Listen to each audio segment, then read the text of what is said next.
Pete tells me he loves animation because he gets to think like a kid. And if you watch closely, you may be able to see pieces of him in the characters he creates. You're from Utah. I'm from originally. Utah, yes. Live now in Southern California. I live in Santa Monica Okay. with my family. I have 2 boys and live in Santa Monica, but grew up in Bountiful, Utah. What was that like for you? Good childhood? Loved it. You know, growing up in Utah, there's so many great places. You know, the wildlife. You know, we used to ski and backpack. Just some of the best memories of my entire life. Did you always know, Pete, you wanted to be an artist?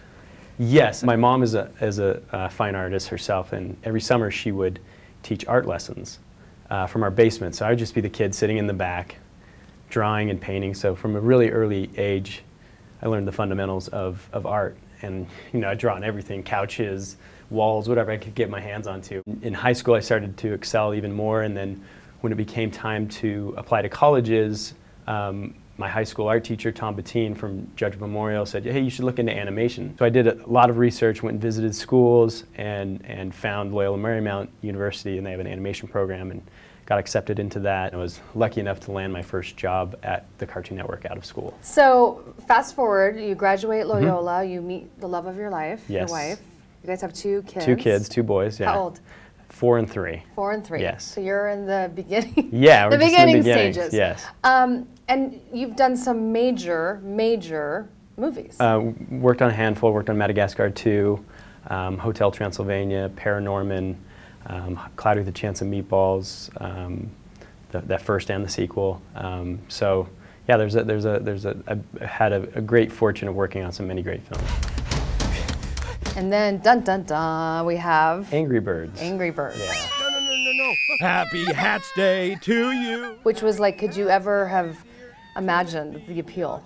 No, and that's what this whole brand is such a phenomenon to me, because it expands everything. 4-year-olds know it, 80-year-olds know it. Everybody knows this brand, and it's so iconic.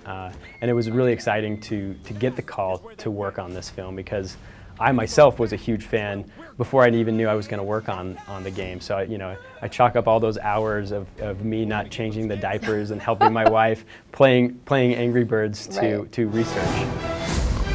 Has it been a challenge to transport, the game and the app to the big screen? Definitely. I think our biggest challenge was taking these characters who are, round balls in the game. They're these bouncing balls. They don't really talk. And then transforming them into walking, talking, breathing, animated characters that you know and love. And it really comes down to the characters and the story and everything. I don't think I have an anger issue. I think you got an anger issue. Every time you finish a movie, do you feel like you're saying goodbye to, I know they're characters and they're fictional characters, but do you feel like you're saying goodbye to family members? Definitely. Or I mean, I've spent almost 3.5 to 4 years working on this film. You spend a lot of time drawing these characters, talking about these characters, figuring out, what would this character do in this situation, and this and that, and you actually start thinking like those characters. They become one with you, and when the movie's over, it is like you're saying goodbye to an old friend. You're also venturing into illustration for children's books. You've written a couple of children's books. Is that fair? Yeah, I've written and illustrated. Two books coming out next year for HarperCollins. One is called Mingo the Flamingo, and the other one is called The Bad Seed. It's a great medium on my downtime from animation, to explore character and stories, and it gives me a fun way to explore my childhood with my kids, so I can tell these stories with my kids. What would you say to that little boy sitting in the back of the art classes, drawing, sketching, doodling? Could you have ever imagined where you are now? No, never.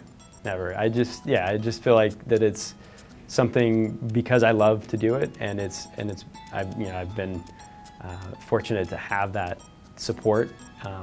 But for that boy who's sitting back there, keep drawing, and keep asking questions, keep learning. Don't put the pencil down. Don't get discouraged, because we all get discouraged. Were you ever so discouraged you didn't want to do it anymore? Definitely. There was a time in college where I thought, man, I don't think this is for me. I took a couple internships and I didn't like it. I almost got out of art altogether. But then I found a few things that really inspired me. you have highs and lows, just like any industry. But you know, it's keeping inspired. And you glad you never gave up? Yes, definitely. It's so nice to get to know you, Pete. Pleasure to meet you too. Thank you so much. Thank you so Yeah. much.